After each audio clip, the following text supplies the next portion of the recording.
नमस्कार। आपका अखबार के यूट्यूब चैनल पर आपका स्वागत है। मैं हूं प्रदीप सिंह। दिल्ली के शराब घोटाला कांड में ईडी को यानी एनफोर्समेंट डायरेक्टरेट को मनीष सिसोदिया की 7 दिन की रिमांड मिल गई। अब आप कहेंगे इसमें कोई बड़ी खबर ऐसी तो है नहीं, ये तो एक्सपेक्टेड था। जिस तरह से ईडी ने पूछताछ की, उसके बाद गिरफ्तारी की और उनकी बेल एप्लीकेशन भी वो 10 तारीख को ही आने वाली थी, यानी कल ही शुक्रवार को ही आने वाली थी। उससे पहले जो है ईडी ने उनको 9 तारीख को गिरफ्तार कर लिया। लेकिन बात ये नहीं कि ईडी की कस्टडी मिल गई, सीबीआई ने गिरफ्तार किया, उनको रिमांड पर लिया, उसके बाद जेल भेज दिया गया, अब ईडी की रिमांड पर है। ईडी ने जो तर्क रखा और जो बातें रखी उसके आधार पर रिमांड मिली है कि 7 लोगों, इनमें गवाह और अभियुक्त दोनों तरह के लोग हैं, जिनको बुलाएगी अगले 7 दिनों में एनफोर्समेंट डायरेक्टरेट और उनसे आमना सामना कराएगी मनीष सिसोदिया का। अब मनीष सिसोदिया के वकीलों का कहना था कि ईडी के पास कोई केस ही नहीं है। उन्होंने कहा कि उनको गिरफ्तारी से पहले एक बार भी समन नहीं भेजा ईडी ने। सीबीआई ने तो भेजा था, बुलाया था, पूछताछ की थी, उसके बाद जो है लंबे समय बाद गिरफ्तार किया। ईडी ने बिना कोई समन भेजे सीधे जेल में जाकर, जब वो गिरफ्तार थे, जेल में थे, तब जाकर पूछताछ की और फिर गिरफ्तार कर लिया। और उन्होंने पूरे अपने रिमांड नोट में कहीं इस बात का जिक्र नहीं किया कि घोटाले का पैसा कहीं मनीष सिसोदिया के अकाउंट में गया, जो कि मनी लॉन्ड्रिंग के केस में जो है वो बहुत ज़रूरी होता है कि आप मनी ट्रेल दिखाएं कि जिस पर आरोप है उसके अकाउंट में पैसा गया है, उसके खाते में गया है, उसके पास गया है। दूसरी बात कि मनी लॉन्ड्रिंग के केस में मनी ट्रेल जब तक ना हो तब तक ये साबित नहीं होता। और सीबीआई और ईडी दोनों ये दावा कर रहे हैं कि मनीष सिसोदिया ही इस पूरे जो घोटाला है, पूरा जो घोटाला है, उसके किंग पिन या मास्टरमाइंड है। सब कुछ उनकी जानकारी में, उनकी देखरेख में हुआ। अब देखिए, ये मामला कानून का, कानूनी पेचीदगियों का तो एक अलग है, लेकिन इसमें अब जो परिवर्तन आया है मनीष सिसोदिया के केस में, वो ये है कि सीबीआई से मामला ईडी को गया है। और दोनों में बुनियादी फ़र्क आपको पता होगा कि सीबीआई जो है सीआरपीसी के तहत काम करती है, क्रिमिनल प्रोसीजर कोड के तहत काम करती है, जिसमें सीबीआई को सबूत जुटाना होता है और ये साबित करना होता है कि जिस पर वो आरोप लगा रही है वो दोषी है। लेकिन ईडी के केस में इसका ठीक उल्टा होता है। जो कानून में व्यवस्था है कि जब तक आप दोषी सिद्ध नहीं होते तब तक आप निर्दोष हैं, ईडी के मामले में ये सिद्धांत उलट जाता है। ईडी के मामले में है कि जब तक आप अपने को निर्दोष साबित नहीं करते तब तक आप दोषी हैं। तो दोष साबित करने की जिम्मेदारी जो अभियुक्त है उस पर आ जाती है। अब मनीष सिसोदिया को बताना है कि ईडी ने जो आरोप लगाए हैं वो गलत हैं, वो तथ्यों पर आधारित नहीं है, उनका तथ्यों से कोई लेना देना नहीं। हो सकता है ये साबित हो जाए, हो सकता है नहीं हो, ये तो तथ्यों पर निर्भर करता है, दस्तावेज किसके पास क्या है। हालांकि ईडी का और सीबीआई का दोनों इस मामले में केस बड़ा स्ट्रांग है। जिस तरह से फैसला हुआ, जिस हड़बड़ी में हुआ, जिस तरह से लोग इन्वॉल्व थे, मनीष सिसोदिया ही एक्साइज मिनिस्टर थे, वही जो जीएम बनी इस पॉलिसी के लिए उसके अध्यक्ष थे, उन्हीं के निर्देश पर परिवर्तन हुआ। तो ये सब कुछ पता है मनीष सिसोदिया को कि क्या क्या हुआ। जिस तरह से बड़ी संख्या में टेलीफोन तोड़े गए, मोबाइल फ़ोन तोड़े गए, सिम कार्ड बदले गए, और उसके अलावा उनके सचिव जो अरविंद हैं, उनका जो बयान है कि उनके कहने पर ये 12% जो है प्रॉफिट का जो है ये क्लॉज जोड़ा गया और दूसरे कई क्लॉज जोड़े गए, ये सब मनीष सिसोदिया के खिलाफ केस को मजबूत बनाता है। लेकिन कानून में, अदालत में क्या होगा अंतिम फैसला, ये और बहुत सी बातों पर निर्भर करता है। इसलिए मैं अदालत का फैसला क्या आएगा उसको प्रीएम्प्ट नहीं करना चाहता, उसके बारे में कोई भविष्यवाणी नहीं करना चाहता। लेकिन ये केस, मेरा मानना है कि ये टेस्ट केस बनने जा रहा है आम आदमी पार्टी के लिए, इन्वेस्टिगेटिंग एजेंसीज के लिए, ईडी और सीबीआई दोनों के लिए, और केंद्र सरकार के लिए। तीनों के लिए ये परीक्षा की घड़ी है। अब आप कहेंगे कि मनीष सिसोदिया के ही केस में ऐसा क्या खास है, बाकी पीएमएलए के केस में ऐसा क्यों नहीं है? देखिए, बाकी पीएमएलए के केस में मनी ट्रेल ईडी के पास है। जिस व्यक्ति पर आरोप लगाया गया उस तक पैसा किसी न किसी जरिए पहुंचा, चाहे वो बेनामी कंपनियों के जरिए या बेनामी कंपनियों में शेयर होल्डिंग के जरिए, ये कोई न कोई जो है इसका ट्रैक मिल गया, ये अवैध पैसा उस व्यक्ति तक यानी अभियुक्त तक पहुंचा। ये केस में मेरी नज़र में टेस्ट केस इसलिए है कि देखिए, किसी भी जनतांत्रिक व्यवस्था में इन्वेस्टिगेटिंग एजेंसी और पॉलिटिक्स, इन दोनों के बीच में एक महीन विभाजक रेखा होती है। जब ये विभाजन की ये रेखा जो है अगर विलुप्त हो जाए तो चिंता की बात होती है। जो आरोप पूरा विपक्ष लगा रहा है कि ये पॉलिटिकल वेंडेटा है कि नहीं, ये जांच एजेंसियों की जांच और अदालत का फैसला तय करेगा। केवल आरोप लगाने से न तो कोई दोषी हो जाएगा और न कोई विरोध करने से निर्दोष साबित हो जाएगा। और इस मामले में मामला केवल दिल्ली तक सीमित नहीं है। बीआरएस के चंद्रशेखर राव की बेटी के कविता, उनसे भी आज पूछताछ होनी है। आज ईडी पूछताछ करेगी उनसे और उनको भी कन्फ्रंट कराएगी मनीष सिसोदिया से।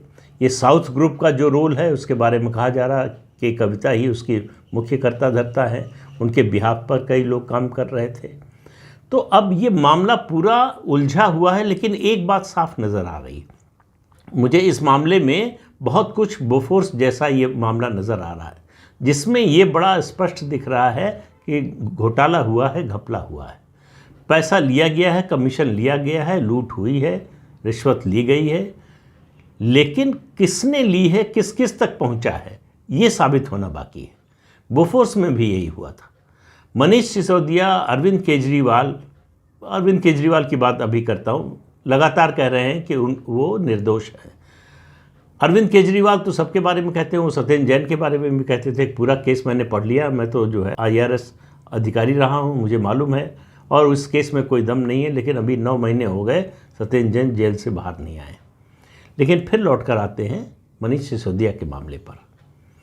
देखिए, अगर मनीष सिसोदिया के मामले में इन्वेस्टिगेटिंग एजेंसीज फेल हो जाती हैं, अगर वो साबित नहीं कर पाती हैं, ये बहाना नहीं चलेगा कि सबूत नष्ट कर दिए जो किए गए हैं, फाइल जो मुख्य फाइल थी गायब है, वो सब होने के बावजूद अगर मनीष सिसोदिया जेल से अदालत द्वारा बाइज्जत बरी होकर बाहर आ जाते हैं, तो इससे बड़ा झटका जांच एजेंसियों और केंद्र सरकार दोनों को नहीं लगेगा, क्योंकि फिर ये किसी को साबित करने की ज़रूरत नहीं रह जाएगी कि जो भी केस इस तरह के चल रहे हैं पॉलिटिकल लोगों के खिलाफ, जांच जो भी चल रही है, जो भी इन्वेस्टिगेशन चल रहा है, सब पॉलिटिकली मोटिवेटेड है। जो नहीं है वो भी मान लिया जाएगा। पब्लिक लाइफ में, राजनीति में सबसे बड़ी भूमिका होती है पब्लिक परसेप्शन की, यानी जन धारणा की, लोगों की धारणा क्या है। और मेरा जो अपना निजी अनुभव है इस मामले में कि अदालतों से भी ज़्यादा इस मामले में समझदारी आम लोगों की होती है। वो घोटाले का या आरोप का कहें, वो विवाद के सामने आते ही ये भांप लेते हैं कि इसमें सच्चाई कितनी है, ये दरअसल सही है या केवल जो है हवा हवाई है। तो पब्लिक परसेप्शन यानी जन धारणा जो है, लोग इसके बारे में क्या सोचते हैं, किस तरह से देखते हैं, ये बड़ा इम्पॉर्टेंट है। राजनीति में अगर ये पॉलिटिकल है, अगर राजनीतिक रूप से ये हो रहा है, तो उसका सबसे ज़्यादा असर जो है परसेप्शन पर ही पड़ेगा। कानून की अदालत में तो फैसला आता रहता है, कब आएगा, कितने साल लगेंगे पता नहीं। लेकिन इस मामले में को इसलिए मैं टेस्ट केस कह रहा हूँ कि अगर, और ये बहुत बड़ा अगर है, अगर मनीष सिसोदिया छूट जाते हैं तो आम आदमी पार्टी को पूरे देश में इसका बहुत बड़ा राजनीतिक फ़ायदा मिलेगा। तो जिस केस में CBI और ED ने हाथ डाला है, अनिल देशमुख हों, चाहे नवाब मलिक हों, चाहे संजय राउत हों, या इस तरह के और लोग हों, या यहाँ तक कि सत्येंद्र जैन, इन सब के बारे में और इन सब के केस में जो भी फैसला आए वो उसका एक अलग मतलब होगा, इस केस का अलग मतलब होगा। अलग मतलब होगा कानून की दृष्टि से नहीं, राजनीतिक दृष्टि से। एक फैसला, क्योंकि सबसे करीबी हैं मनीष सिसोदिया अरविंद केजरीवाल के, क्योंकि उन्होंने गलत या सही एक परसेप्शन बनाने में कामयाबी हासिल की है कि उन्होंने दिल्ली की शिक्षा व्यवस्था को सुधार दिया है, जो कि पूरी तरह से गलत है। लेकिन अब देखिए, यही समस्या होती है कि रियलिटी और परसेप्शन में अंतर होता है, और कई बार जो है रियलिटी हार जाती है और परसेप्शन जीत जाता है। इस मामले में भी ऐसा ही है। वास्तविकता ये है कि दिल्ली की शिक्षा व्यवस्था में कोई बड़ा बदलाव नहीं हुआ है। स्कूली शिक्षा की बात हो रही है, कोई नया स्कूल इन 6, 7, 8 सालों में नहीं खुला है। पढ़ाई की गुणवत्ता में कोई परिवर्तन नहीं आया है। पहले भी कहा था, फिर कह रहा हूँ, सिर्फ क्लासरूम का इंफ्रास्ट्रक्चर बदला है, और उसमें भी घोटाले की बात आ रही है। कोई बड़ा कारनामा किया है शिक्षा के क्षेत्र में मनीष सिसोदिया ने, उसका केवल प्रचार है, और प्रचार बड़ा प्रचंड है। इस तरह का प्रचार जो है, कोई पार्टी, मेरा मानना है कि कोई भी पार्टी आज तक एक ऐसे मामले का प्रचार नहीं कर पाई है जो सरासर गलत हो और जिसको इतना महिमा मंडित करके दिखाया जा रहा हो, देश विदेश में उसकी चर्चा कराने में कामयाब हो जाएं। ऐसा कोई केस मुझे नज़र नहीं आता। लेकिन जो वास्तविकता है उसका सामना तो करना ही पड़ेगा।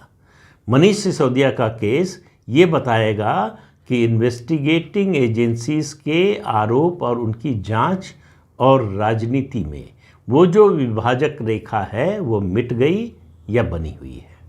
अगर वो बनी हुई है तो आप मानिए कि देश में भ्रष्टाचार के खिलाफ जो अभियान चल रहा है उसको बहुत बड़ी उछाल मिलेगी। ये टेस्ट केस इसीलिए कह रहा हूँ कि अगर ये इस्टेब्लिश करने में कामयाब हो गई जांच एजेंसियाँ कि मनीष सिसोदिया ने घोटाला किया, शराब घोटाला हुआ, उसमें ये लोग शामिल थे, इतना पैसा आया, इन लोगों के पास गया, ये सब जो उसके आरोप हैं अगर अदालत में साबित हो जाते हैं तो फिर और दूसरे मामलों में बोलने की हैसियत नहीं रह जाएगी विपक्षी दलों की, राजनीतिक नेताओं की। उसके बाद जो सरकार का अभियान शुरू होगा भ्रष्टाचार के खिलाफ, वो बहुत ही प्रचंड होगा, उससे कोई बच नहीं पाएगा। फिर उसके बाद जो है सरकार को डिफेंसिव नहीं होना पड़ेगा, सरकार को ऑफेंसिव होने की भी ज़रूरत नहीं पड़ेगी। फिर सरकार की ओर से लोग खड़े हो जाएंगे, सरकार कहेगी इनके खिलाफ जांच करा रहे हैं, इन्होंने ये भ्रष्टाचार किया है, लोग मानने को तैयार हो जाएंगे कि अगर ये सरकार कह रही है, इस सरकार के तहत अगर जांच एजेंसियां ऐसा कह रही हैं तो ये सही ही होगा। तो ये पब्लिक परसेप्शन की लड़ाई है कानूनी लड़ाई से ज़्यादा। पब्लिक परसेप्शन में कौन जीतेगा, आम धारणा में कौन जीतेगा, लोगों के मन में एक जगह कौन बनाएगा, लोगों की नज़र में कौन जो है सच्चा साबित होगा, इसकी लड़ाई है। और अगर मनीष सिसोदिया दोषी सिद्ध होते हैं तो आप मानकर चलिए कि अरविंद केजरीवाल का राजनीतिक भविष्य पूरी तरह अंधकारमय है। उनका जो एक्सपेंशन का कार्यक्रम है उसको उनको भूल जाना पड़ेगा। उनके लिए दिल्ली और पंजाब बचाना ही सबसे बड़ी चुनौती बन जाएगी। दिल्ली और पंजाब में पार्टी को संभालना मुश्किल हो जाएगा, और इसका अंदाज़ा आपको लगने लगेगा लोकसभा चुनाव आते आते। पहला झटका तो आम आदमी पार्टी को लगेगा, जो उसकी कर्नाटक में कोशिश थी वहाँ पैर पसारने की, वो कोशिश तो मान लीजिए अभी उस पर कुछ नहीं होने वाला। लेकिन लोकसभा चुनाव तक ये केस किसी न किसी करवट बैठता हुआ नज़र आएगा। अगर बैठ नहीं गया तो बैठता हुआ तो नज़र आएगा। और वही परसेप्शन, बात आम आदमी पार्टी के नेता की है, लेकिन वो परसेप्शन लागू हो जाएगा पूरे विपक्ष पर। ये जो माहौल बना है कि विपक्ष के भ्रष्टाचार का, जो कांग्रेस, खास तौर से कांग्रेस के 10 साल के शासन के कारण जिस तरह का भ्रष्टाचार हुआ, असीमित, कोई सीमा नहीं थी। जितना जो लूट, इससे ज़्यादा अगर नहीं हुआ तो इससे ज़्यादा कर नहीं पाए, इसलिए नहीं हुआ। तो ये जो भ्रष्टाचार के खिलाफ लड़ाई है, उसमें ये बहुत बड़ा मील का पत्थर साबित होगा ये केस। इसलिए इस केस पर ज़रूर नज़र रखिए। इस केस का फैसला भारत में भ्रष्टाचार विरोधी अभियान का भविष्य तय करेगा। फिर अदालत से फैसले आते रहेंगे, कोई सज़ा पाएगा, कोई छूट जाएगा, वो अलग होगा। लेकिन उसका राजनीतिक डिविडेंड या कहें उसका राजनीतिक नुकसान, दोनों पक्ष हैं उसके, वो होना बंद हो जाएगा। इसलिए मेरा मानना है कि ये आम आदमी पार्टी, जांच एजेंसियों और केंद्र सरकार, तीनों के लिए परीक्षा की घड़ी है। इस टेस्ट में जो पास होगा उसका रास्ता आगे के लिए बहुत सुगम होगा, जो इस टेस्ट में फेल होगा उसके लिए सारे रास्ते बंद होते हुए दिखाई देंगे। तो इस अंक में इतना ही, अगले अंक में फिर मिलेंगे किसी नए मुद्दे के साथ। तब तक के लिए अनुमति दीजिए। आपसे अनुरोध है कि ये चैनल देखिए, शेयर कीजिए, लाइक कीजिए और सब्सक्राइब ज़रूर कीजिए। नमस्कार।